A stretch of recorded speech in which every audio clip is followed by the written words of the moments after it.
Hello friends, welcome back. मैं विशाल कुमार। इस बार हम बात करने वाले हैं सेल बायोलॉजी टॉपिक में। हम लोग पढ़ेंगे सेल स्ट्रक्चर के बारे में। तो हम लोग को समझना है सेल स्ट्रक्चर क्या है।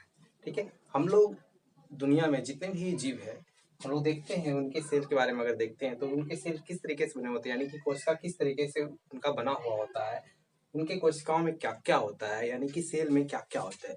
साइटोप्लाज्म होते हैं, उनके सेल बाउंड्रीज होते हैं, उनमें न्यूक्लियस होते हैं, है ना, प्लाज्मा होता है, जो भी होता है, क्या क्या होता नहीं होता है, जो भी सेल ऑर्गन जितने भी होते हैं, तो हम लोग समझते हैं उसको किस तरीके से बांटा गया है सेल स्ट्रक्चर के अकॉर्डिंग, है ना। तो हम लोग जनरली सेल बायोलॉजी का जनरली इंट्रो टॉपिक में ये पढ़ना होता है। तो सेल स्ट्रक्चर हम लोग को देखना है। सेल स्ट्रक्चर को जनरली यहाँ पर बांटा गया है तीन भाग में। एक सेल बाउंड्रीज, दूसरा साइटोप्लाज्म और तीसरा न्यूक्लियस में बांटा गया है। ठीक है, तो सेल बाउंड्रीज क्या है? जैसे है कि हम लोग किसी सेल का अगर डायग्राम बनाते हैं, जहाँ जनरली हम लोग बनाते हैं, मान लेते हैं प्रोकैरियोटिक सेल का बनाते हैं या यूकैरियोटिक सेल का बनाते हैं। प्रोकैरियोटिक में तो न्यूक्लियस क्या होते हैं आपको काफी सिंपल होते हैं, लेकिन यूकैरियोटिक में आपको काफी वेल डेवलप न्यूक्लियस पाए जाते हैं। हम लोग यूकैरियोटिक सेल का डायग्राम बनाते हैं। कोई मान लो कि यूकैरियोटिक सेल है, यूकैरियोटिक सेल में मान लेते हैं कि कोई है प्लांट सेल है। प्लांट सेल में जो बाहर का लेयर है वो क्या है? सेल वॉल है। अंदर का है जो है ये ये क्या है? डेट इज सेल मेम्ब्रेन है। ठीक है, तो ये सेल वॉल था। ये फर्स्ट वाला आपका सेल वॉल है, सेकेंड वाला आपका जो है डेट इज सेल मेम्ब्रेन है। सेल, अब इसके इनसाइड क्या है? अगर इसके इनसाइड अगर देखते हैं तो बहुत सारे मैट्रिक्स हैं जो आपको हाईली मैट्रिक्स के फॉर्म में दिखते हैं, काफी विस्कस है ना, इलास्टिक है। जो ये तो क्या है? डेट इज मैट्रिक्स, एक तरीके से कर सकते हैं प्लाज्मा है। पूरे को क्या कहेंगे? साइटोप्लाज्म कहेंगे। सबसे पहले साइटोप्लाज्म का ही इवोल्यूशन हुआ। धीरे धीरे आपको न्यूक्लियस वेल डेवलप हुआ, तो न्यूक्लियस न्यूक्लियोइड के रूप में फिर जनरली ट्रू न्यूक्लियस, प्रोकैरियोटिक से यूकैरियोटिक में ट्रू न्यूक्लियस दिखा गया। तो हम न्यूक्लियस देखेंगे। न्यूक्लियस क्या होता है? आपको न्यूक्लियस के इनसाइड जितने भी प्लाज्मा होंगे न्यूक्लियोप्लाज्म कहलाएंगे। बाहर अब जितने हो जाएंगे ये कहला जाएगा साइटोप्लाज्म, ये वाला भाग। और बी वाले जितने भी आपको है डेट इज क्या कहलाए जाएंगे? प्लाज्मा, आपको न्यूक्लियोप्लाज्म कहलाएगा। ये वाला आपको डेट इज साइटोप्लाज्म कहलाएगा। जनरली हमें समझना है सेल बाउंड्री। सेल बाउंड्रीज क्या है? सेल का बाहर का जो एक बाउंड्री है, एक लेयर है ना, जो क्या कर रहा है? पूरे सेल को प्रोटेक्ट कर रहा है, एक स्ट्रक्चर प्रोवाइड कर रहा है ना। तो उसे क्या कहेंगे? सेल बाउंड्रीज कहेंगे। जनरली जितने भी ऑर्गेनिज्म है, प्रोकैरियोटिक सेल में तो देखते हैं तीन तरीके के सेल बाउंड्रीज जनरली होते हैं। सबसे बाहर में क्या होता है? ग्लाइकोकैलेक्स होता है। ग्लाइकोकैलेक्स कैप्सूल या स्लाइम लेयर के फॉर्म में आप लोग जानते होंगे। प्रोकैरियोटिक सेल में बहुत अच्छे तरीके से पढ़े होंगे, है ना। डेट इज सबसे आउटर लेयर होता है, डेट इज क्या? ग्लाइकोकैलेक्स। ग्लाइकोकैलेक्स के रूप में कैप्सूल होगा, है ना। आपको स्लाइम लेयर या तो होगा, तो डेट इज स्मूथ जो भी होता है, जैसा भी होता है। ठीक है, सेल वॉल देखते हैं तो cell wall generally plant cell में होते हैं, एनिमल सेल में तो होते नहीं है। तो प्लांट सेल में सेल वॉल भी होगा, सेल मेम्ब्रेन भी कंसिस्टिंग करेगा, यानी कि प्लांट सेल में सेल वॉल और सेल मेम्ब्रेन दोनों। ओके, तो सेल वॉल सबसे बाहर होंगे और cell membrane generally cell wall के इनसाइड होगा। इस तरीके से प्रोकैरियोटिक में तीन होगा। सबसे पहले ग्लाइकोकैलेक्स होगा, उसके बाद सेल वॉल होगा, उसके बाद सेल मेम्ब्रेन होगा। ओके, तो दैट इज ये बाउंड्री लाइक का स्ट्रक्चर है, तीनों है। आप किसी किसी में परमिलिटी जैसा आपको नेचर रहेगा, जिससे आपको कोई भी सॉल्वेंट या पार्टिकुलर जो भी है सिलेक्टेड आपको सॉलिड है वो आर पार क्रॉस करेंगे, है ना, मेम्ब्रेन इन आउटसाइड टू क्या? इनसाइड। अब हम लोग देखते हैं साइटोप्लाज्म। साइटोप्लाज्म जनरली क्या होते हैं? काफी विस्कस होते हैं, काफी जेली लाइक जैसे सब्सटेंस होते हैं, इलास्टिक होते हैं नेचर के। ये क्या कहा जाते हैं? ये प्लाज्मा होते हैं, मैट्रिक्स लाइक सब्सटेंस होते हैं सेल के, इसलिए साइटोप्लाज्म जनरली। साइटो में सेल होता है, प्लाज्मा ऑफ सेल। तो ये हुआ डेट इज साइटोप्लाज्म। साइटोप्लाज्म को हम लोग दो भागों में बांटेंगे, है ना, जनरली। पहला है हाइलोप्लाज्म और दूसरा है ट्रोफोप्लाज्म। ठीक है, तो हाइलोप्लाज्म क्या है? हाइलोप्लाज्म जितने भी आपको सेल्स हैं, सेल के अंदर जितने भी लिक्विड पार्ट है, लिक्विड कंटेंट है ना, लिक्विड मैट्रिक्स के फॉर्म में है, वो क्या कहलाते हैं? हाइलोप्लाज्म कहलाते हैं। हाइलोप्लाज्म कहो, आप काइनोप्लाज्म भी कर सकते हो। ये सेल के ग्राउंड पर है तो इसे आप ग्राउंड मैट्रिक्स भी कर सकते हो। ओके, तो साइटोसॉल भी कर सकते हो। देखो साइटोसॉल यहाँ पर लिखा हुआ है, तो डेट इज साइटोसॉल, आपको काइनोप्लाज्म, आपको डेट इज हाइलोप्लाज्म। ये सब जो जनरली नेम है ग्राउंड मैट्रिक्स है ना, that is ground plasm. That is ये कहा जाता है साइटोप्लाज्म के किस भाग को? डेट इज इस भाग को, हाइलोप्लाज्म को। ओके, लेकिन अब मान लेते हैं हाइलोप्लाज्म को छोड़ देते हैं। सेल के अंदर क्या है? इसमें क्या है? अब बहुत सारे छोटे छोटे सेल ऑर्गेनेल है जो लिविंग हो सकते हैं, लिविंग है, लेकिन कुछ कुछ नॉन लिविंग भी हो सकते हैं, जैसे वैक्यूल है ना। और बहुत सारे जो भी नॉन लिविंग इंक्लूजन है ना, कंटेंट्स भरे पड़े हैं, उसे क्या कहते हैं, नॉन लिविंग सेल इंक्लूजन के नाम से जानते हैं। ओके, तो उसे क्या कहा जाता है, ट्रोफोप्लाज्म कहा जाता है। ट्रोफोप्लाज्म is the, tropho means नूरिशमेंट, नूरिशमेंट term के लिए आता है ट्रोफोप्लाज्म, तो आप जानते हो मैट्रिक्स फॉर्म है किसी भी सेल का, तो that is trophoplasm. Trophoplasm that is non living cell inclusion matters inside cell, that is क्या कहा जाएंगे, आपको ट्रोफोप्लाज्म कहा जाएगा। ओके, तो ये हुआ, हमने बांटा दो भागों में साइटोप्लाज्म का, एक हाइलोप्लाज्म और दूसरा ट्रोफोप्लाज्म। सी है न्यूक्लियस है ना, इसके बाद हम लोग बाद में देखेंगे, पहले न्यूक्लियस देखते हैं। अब क्या है, ये न्यूक्लियस है, न्यूक्लियस का ये क्या है, मेम्ब्रेन है, ये न्यूक्लियर इन्वेलप होगा, डबल लेयर होता है, इसलिए क्या होगा, ये न्यूक्लियर इन्वेलप होगा, बीच बीच में पोर होंगे, तो इसे क्या कहे जाएंगे, न्यूक्लियर पोर कहे जाएंगे, इसे क्या कहे जाएंगे, न्यूक्लियर पोर कहे जाएंगे। अब न्यूक्लियर इन्वेलप का बाहर जो होगा आउटर मेम्ब्रेन होगा, इनसाइड होगा जो इनर मेम्ब्रेन होगा। न्यूक्लियस के इनसाइड क्या होंगे, न्यूक्लियोलस होंगे। ओके, छोटे छोटे आपको न्यूक्लियोलस होंगे, आपको क्रोमोसोम्स वगैरह होंगे, है ना, तो दैट इज क्रोमोसोम्स वगैरह भरे पड़े रहेंगे, न्यूक्लियोलस रहेगा, है ना, तो ये सब जो है आपको प्लाज्मा रहेंगे, न्यूक्लियोप्लाज्म कहे जाएंगे, दैट इज न्यूक्लियस के इनसाइड का कंसिस्टिंग, दैट इज मेटेरियल्स। तो न्यूक्लियस के इनसाइड मैंने बताया एक मेम्ब्रेन है, मेम्ब्रेन फॉर्म है, दैट इज न्यूक्लियर मेम्ब्रेन है, प्लाज्मा है, तो उसे क्या कहा जाएगा, न्यूक्लियोप्लाज्म कहा जाएगा। इनसाइड में आपको क्या है, न्यूक्लियस का छोटा सा ऑर्गेनेल है, जो आपको उसे क्या कहा जाएगा, न्यूक्लियोलस कहा जाएगा। ओके, तो यहाँ पर हम लोग देखेंगे न्यूक्लियोलस में आरएनए होते हैं, क्या होते हैं, नहीं होते, जो भी हम लोग बाद में अच्छी तरीके से डिस्कस करना है ना। यहाँ पर राइबोसोम भी कंटेनिंग होते हैं।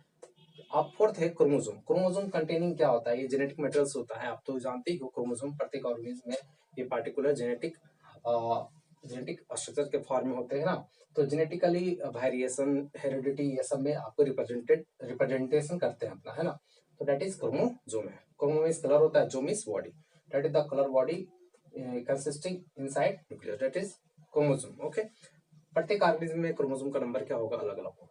नेक्स्ट में है, अब है कि हमने साइटोप्लाज्म चले थे, इधर छोड़ दिए थे, तो हाइलोप्लाज्म और ट्रोफोप्लाज्म। हाइलोप्लाज्म मैंने बताया था, that is the ground matrix of cell, that is hyaloplasm, और trophoplasm that is the non living inclusion. अब हम लोग नॉन लिविंग इंक्लूजन में चलते हैं कि एक जो भी सेल ऑर्गेनेल होंगे कंसिस्टिंग, तो सेल ऑर्गेनेल होंगे, और दूसरा सेल ऑर्गेनेल नहीं बल्कि नॉन लिविंग इंक्लूजन होगा, तो उसमें क्या आएंगे, वैक्यूल और ड्यूटोप्लाज्म आएंगे। ओके, तो हम लोग जनरली वैक्यूल्स में देखते हैं, वैक्यूल्स में जनरली तीन तरीके के प्रोडक्ट्स होते हैं, जो हम बात भी डिस्कस करते हैं। पहले देखते हैं सेल ऑर्गेनेल कौन कौन से होते हैं। तो सेल ऑर्गेनेल क्या होगा, कोशिका में बहुत सारे छोटे छोटे ऑर्गेन होंगे, है ना, उसे क्या कहा जाएगा, organ of cell, that is called cell organelle के नाम से जानेंगे। जैसे माइटोकॉन्ड्रिया, आप लोग जानते हैं powerhouse of the cell, जिसे क्या कहा जाता है, माइटोकॉन्ड्रिया को powerhouse of the cell कहा जाता है, मोस्ट बिजिएस्ट एक्टिव ऑर्गेनेल है ना। माइटोकॉन्ड्रिया के बारे में और बहुत सारे है, दैट इज सेल फर्नेस कहा जाता है, सेमी ऑटोनोमस सेल ऑर्गेनेल कहा जाता है ना, बहुत सारे हैं। तो माइटोकॉन्ड्रिया है, फ्लाइट बर्ड्स वाले में सबसे ज्यादा माइटोकॉन्ड्रिया पाया जाता है ना। माइटोकॉन्ड्रिया जनरली जो भी है स्पर्म सेल्स में भी होते हैं, आपको पढ़े होंगे, है ना, तो बहुत सारी जगहों पे जहाँ पर काफी ज्यादा क्या होता है, वो कोई ऑर्गेन काफी एक्टिव है या कोई उसका ऑर्गेन एक्टिव है, तो वहाँ पर माइटोकॉन्ड्रिया का नंबर क्या होता है, हमेशा एक्चुअली वहाँ पर ज्यादा होता है। नेक्स्ट में गोल्जी बॉडी, आप जानते हो गोल्जी बॉडी क्या होता है, प्लांट एनिमल दोनों में होते हैं जनरली। ये क्या करते हैं, ट्रांसपोर्ट में मदद करते हैं, लिपिड का ट्रांसपोर्ट, प्रोटीन का ट्रांसपोर्ट, जो भी है आपको ट्रांसपोर्टेशन में जनरली मदद करते हैं। ओके, किसी किसी चीज का सिंथेसिस करते हैं। लाइसोसोम क्या है, एंजाइमेटिक पार्ट है, कंसिस्टिंग हाइड्रोलाइटिक एंजाइम्स वगैरह वगैरह मौजूद होते हैं। इसे ही लाइसोसोम के बारे में आप तो जानते ही होंगे, इसे suicidal vesicle of the cell कहा जाता है, suicidal bag of the cell, atom bomb of the cell भी कहा जाता है। एंडोप्लाज्मिक रेटिकुलम, ई रेटिकुलम दिया हुआ है, एंडोप्लाज्मिक रेटिकुलम, इसका दो पार्ट होता है, रफ एंडोप्लाज्मिक रेटिकुलम और स्मूथ एंडोप्लाज्मिक रेटिकुलम। ये न्यूक्लियस से एकदम सटे होते हैं, आपको क्या है, नेटवर्किंग लाइक फॉर्म में होता है ना, दैट इज एंडोप्लाज्मिक रेटिकुलम कहे जाते हैं। एंडोप्लाज्मिक रेटिकुलम बहुत सारे ऑर्गेनेल भी बनाते हैं जनरली, आपको गोल्जी बॉडी है ना, ये सभी बनाते हैं, गोल्जी बॉडी, लाइसोसोम जनरली जो भी है, माइक्रो बॉडीज भी यहाँ तक की बनाता है, बहुत सारे कंसिस्टिंग मेटल्स को आपको बनाता है ना। तो एंडोप्लाज्मिक रेटिकुलम होते हैं क्या, जैसे आरईआर का फंक्शन होता है प्रोटीन सिंथेसिस करने में, है ना, ईआर का होता है लिपिड सिंथेसिस में, डिटॉक्सिफिकेशन, बहुत सारे ऐसे आपको क्या है फंक्शंस है एंडोप्लाज्मिक रेटिकुलम के। प्लास्टिड्स जनरली एनिमल सेल में नहीं होते, प्लांट सेल में होते, जो फोटोसिंथेसिस प्रेफर करते हैं उसमें क्या पाया जाता है, दैट इज प्लास्टिड्स पाए जाते हैं। ओके, प्लास्टिड्स प्लास्टिड के इनसाइड बहुत सारे क्लोरोप्लास्टिड होते हैं, क्लोरोप्लास्टिड के इनसाइड क्लोरोफिल होते हैं। फोटोसिंथेसिस प्रोसेस करने में काफी मददगार होता है प्लास्टिड। सीलिया फ्लैजला आपको सेल को मूवमेंट प्रेफर करने में मदद करते हैं। सीलिया और फ्लैजला, है ना। सीलिया काफी छोटे जैसे थ्रेड लाइक स्ट्रक्चर होते हैं। फ्लैजला आपको रॉक लाइक स्ट्रक्चर्स होता है। जनरली यूरिना में वगैरह में आपने देखा होगा, सीलिया वगैरह पैरामेसन्स में आपने देखा होगा, है ना। वो क्या करते हैं रिकवरी करते हैं, डाउन रिकवरी करके आगे मूवमेंट करने में मदद करते हैं। सेंट्रोसोम सेंट्रियोल आपने नाम सुना ही होगा, काफी परपेंडिकुलर फॉर्म में पेयर फॉर्म में पाए जाते हैं, दैट इज सेंट्रोसोम होता है। ये एनिमल सेल में जनरली होते हैं, जो क्या करते हैं सेल डिवीजन में मदद करते हैं, जबकि प्लांट सेल में आपको सेल प्लेट वगैरह होते हैं। राइबोसोम क्या है, दैट इज राइबोसोम कंसिस्टिंग, आपको बहुत जगह न्यूक्लियस के इनसाइड पाए जाते हैं, न्यूक्लियस में पाए जाते हैं, प्लाज्मा में पाए जाते हैं, आपको माइटोकॉन्ड्रिया में यहाँ पाए जाते हैं, प्लास्टिडियम वगैरह में। तो जगह जगह पर है आपको ये राइबोसोम है, जहाँ पर प्लाज्मा में पाया गया यानी साइटोप्लाज्म में, उस राइबोसोम की बात किया जा रहा है। प्रोकैरियोट में 70s और यूकैरियोट में 80s, दैट इज ये राइबोसोम होते हैं जो प्रोटीन सिंथेसिस में मदद करते हैं। मैक्रोबॉडीज क्या है, मैक्रोबॉडीज पार्टिकुलर प्लांट सेल में प्रोटोजोन्स में भी होते हैं, यहाँ तक कि देखा जाए किडनी में, लिवर सेल में जनरली होता है ना। इसके बहुत सारे पार्ट होते हैं, इसका फंक्शन यही होता है। जैसे इसके देखिए 4 पार्ट्स यहाँ पर दिया हुआ है, चारों में अलग अलग प्रकार के फंक्शंस की अगर हम लोग देखेंगे अप्लाइड फॉर्म में होते हैं। ये इंजाइमेटिक बॉडीज होता है, एक तरीके से कह सकते हैं। जैसे स्फेरोजोम्स क्या करते हैं, लिपिड सिंथेसिस, लिपिड स्टोरेज, ये सब में मदद करता है। प्रॉक्सीजोम्स या यूरिकोजोम्स इसी को कहा जाता है ना। तो दैट इज, इसमें बहुत सारे इंजाइमेटिक ऐसे होते हैं जो यूरिक ऑक्साइड होते हैं, पेरोक्साइड होते हैं ना, अमाइनो एसिड ऑक्सीडेज होते हैं, बहुत सारे ऑक्सीडेज एंजाइम पाए जाते हैं ना, फोटो रेस्पिरेशन में मदद करते हैं। गैलेक्सिसोम क्या होते हैं, ये आपको क्या होते हैं, ग्लाय ऑक्सीजोम। देखो टर्म है ग्लाय टर्म जो जनरली आता है आपको कार्बोहाइड्रेट में, जब फैट्स आपको इंटरचेंज होते हैं, फैट्स इंटरचेंज होते हैं ना कार्बोहाइड्रेट में, तो फैट्स को इंटरचेंज करने में आपको जब फैट्स कार्बोहाइड्रेट में बदलता है तो आपको ग्लाइकोजोम में ही होता है ना। तो ग्लाइकोजोम में ऐसा प्रोसेस होता है। हम बता रहे थे ग्लाइकोजोम क्या होते हैं, आपको जब फैट्स कार्बोहाइड्रेट में इंटरचेंज होते हैं तो आपको मदद करते हैं, दैट इज ग्लाइकोजोम। फैट्स कार्बोहाइड्रेट में इंटरचेंज करने में मदद करते हैं कौन, ग्लाइकोजोम। ट्रांसोजोम क्या है, बर्ड्स के ओवरी सेल्स में ये पाए जाते हैं, वहां पर होता है दैट इज ट्रांसोजोम का आपको फंक्शंस वगैरह वगैरह होते हैं। ओके, अब हम लोग देखते हैं non living cell inclusions. Non living cell inclusions क्या होते हैं, और जितने भी ये सब है हम लोग पार्टिकुलर वन बाय वन हम लोग करके आगे पढ़ेंगे, डिस्कस करेंगे। तो सर्वप्रथम हम लोग देखते हैं अब यहाँ पर नॉन लिविंग सेल इंक्लूजन में क्या है। Non living cell inclusion generally vacuoles होते हैं, तो वैक्यूल्स में जनरली 3 तरीके के प्रोडक्ट्स होते हैं, स्टोरेज प्रोडक्ट होते हैं, सेक्रेटरी प्रोडक्ट होते हैं, सिक्योरिटी प्रोडक्ट्स होते हैं।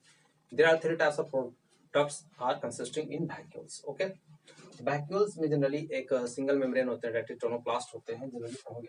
लेकिन हमें यहाँ पर जानना है कि वैक्यूल्स में आखिर क्या क्या होते हैं, जो इंक्लूजन्स होते हैं, जो कंटेनिंग सब्सटेंस होते हैं स्टोरेज, वो यहाँ पर क्या होता है, रिजर्व प्रोडक्ट के रूप में आपको कार्बोहाइड्रेट होते हैं, कार्बोहाइड्रेट है, नाइट्रोजन वाले सब्सटेंसेस नाइट्रोजनस प्रोडक्ट कहे जाते हैं, फैट्स ऑयल, ये सब होते हैं जो आपको स्टोरेज के फॉर्म में, है ना, न्यूट्रिएंट्स के फॉर्म में, यानी कि रिजर्व प्रोडक्ट्स के रूप में ये होते हैं। वैक्यूम में आता कि जो गंदे मेटल्स होते हैं तो जो शरीर से बाहर निकाले जाएंगे तो वहां पर इकट्ठा होते हैं, जैसे अल्कोलॉइड्स है ना, इसेंशियल ऑयल्स है, गम्स है, ग्लाइकोसाइड है, लेटेक्स है, लेटेक्स आप लोग जानते होंगे, दैट इज अल्कोलॉइड्स, ये सब भी आप लोग जानते होंगे। ओके, मॉर्फिन, कोडीन वगैरह। इसेंशियल ऑयल है आपको, है ना, टर्पिन वगैरह, और गम गोंद वगैरह जानते ही हो, ग्लाइकोसाइड, है ना, ये सब भी आपको स्केलेटरी सब्सटेंस। लैटेक्स आपको जैसे पीपल का पत्ता तोड़ते हो, कोई भी चीज का पत्ता तोड़ते होगे तो उससे दूध निकलता होगा, मिल्की मेटल्स, तो उसे क्या कहा जाता है, लैटेक्स कहा जाता है, that is excretory metals. Organic acid, बहुत सारे ऑर्गेनिक एसिड्स होते हैं, है ना, जो आपको प्लांट्स में पाए जाते हैं, जो स्केलेटरी फॉर्म में होते हैं, स्केलेट्रा होते हैं। रेजिन, टैनिन, ये सब आपको क्लास 10th में पढ़े होंगे। रेजिन अलग है, टैनिन यहाँ पर अलग है ना, तो ये भी स्केलेटरी प्रोडक्ट्स है। आप आगे पढ़ोगे रेजिन क्या होता है, टैनिन क्या होता है, क्लास 10th में आपको पढ़ना है ना।